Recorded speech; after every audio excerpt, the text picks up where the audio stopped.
ഇനിയുള്ള 3 പകലിരവുകൾ പട്ടാമ്പിക്ക് സർഗാത്മകതയുടെ ഉത്സവമാണ്. കവിതയുടെ കാർണിവലിന് പട്ടാമ്പി ഗവൺമെന്റ് സംസ്കൃത കോളേജിൽ തുടക്കമായി. കോവിഡ് കാലമൊഴിച്ചാൽ കവിതയുടെ കാർണിവലിന്റെ തുടർച്ചയായി 7ാം പതിപ്പാണ് നടക്കുന്നത്. ഓരോ കാലത്തെയും സമകാലിക വിഷയങ്ങൾ പ്രമേയമാകുന്ന കവിതയുടെ കാർണിവലിന് രാജ്യത്തിനകത്തും പുറത്തും നിന്നുള്ള കവികളും സാഹിത്യകാരന്മാരും സാന്നിധ്യമുറപ്പിക്കുന്നുണ്ട്.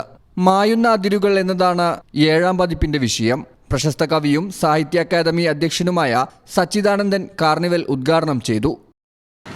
പഴയ കാലത്ത് കൃത്യമായി നിർണയിക്കപ്പെട്ടിരുന്നു.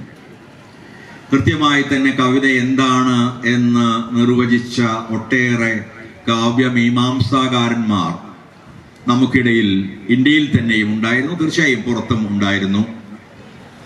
ആ കാവ്യമീമാംസകൾ കൃത്യമായും അനേകം സിദ്ധാന്തങ്ങളിലൂടെ, ധ്വനിയും വക്രോക്തിയും ഒക്കെ ഉൾപ്പെടെയുള്ള ഒരുപാട് സിദ്ധാന്തങ്ങളിലൂടെ കവിത എന്താണ്, എന്താകണം എന്ന് പറഞ്ഞു വെച്ചിട്ടുണ്ട്.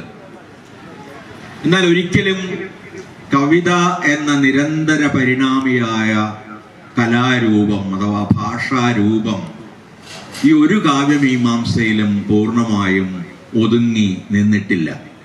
പ്രശസ്ത ഇസ്രായേലി കവി അമീർ ഓർ ചടങ്ങിൽ വിശിഷ്ടാതിഥിയായി. കാർണിവൽ ബുക്ക് പ്രകാശനം പ്രശസ്ത കവി KG ശങ്കരപിള്ളയും കലാപ്രദർശനോദ്ഘാടനം പ്രശസ്ത നടൻ VK ശ്രീരാമനും നിർവഹിച്ചു. തുടർന്ന് സാർത്ഥകമായ കാവ്യജീവിതത്തെ പുരസ്കരിച്ച് കവി KG ശങ്കരപിള്ളയ്ക്ക് കവിതയുടെ കാർണിവലിന്റെ ആദരസമർപ്പണം ഉദ്ഘാടന വേദിയിൽ നടന്നു.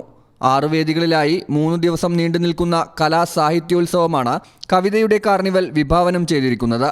കാവ്യാവതരണങ്ങൾ, പ്രഭാഷണങ്ങൾ, സംവാദങ്ങൾ, അനുസ്മരണങ്ങൾ, പുരസ്കാര സമർപ്പണം, പുസ്തക പ്രകാശനങ്ങൾ, കലാപ്രദർശനങ്ങൾ, ചിത്രപ്രദർശനങ്ങൾ എന്നിങ്ങനെ വ്യത്യസ്തങ്ങളായ ഒട്ടേറെ പരിപാടികളാണ് കവിതയുടെ കാർണിവലിൽ ഉൾക്കൊള്ളിച്ചിരിക്കുന്നത്. കേരളത്തിലെ വിവിധ കലാലയങ്ങളിൽ നിന്നുള്ള അധ്യാപകർക്കും ഗവേഷകർക്കും വിദ്യാർത്ഥികൾക്കുമൊപ്പം കലാസാംസ്കാരിക പ്രവർത്തകരും നാട്ടുകാരുമായി ആയിരക്കണക്കിനു പേർ കവിതയുടെ കാർണിവലിന് സാക്ഷികളാകാനെത്തിയിരുന്നു.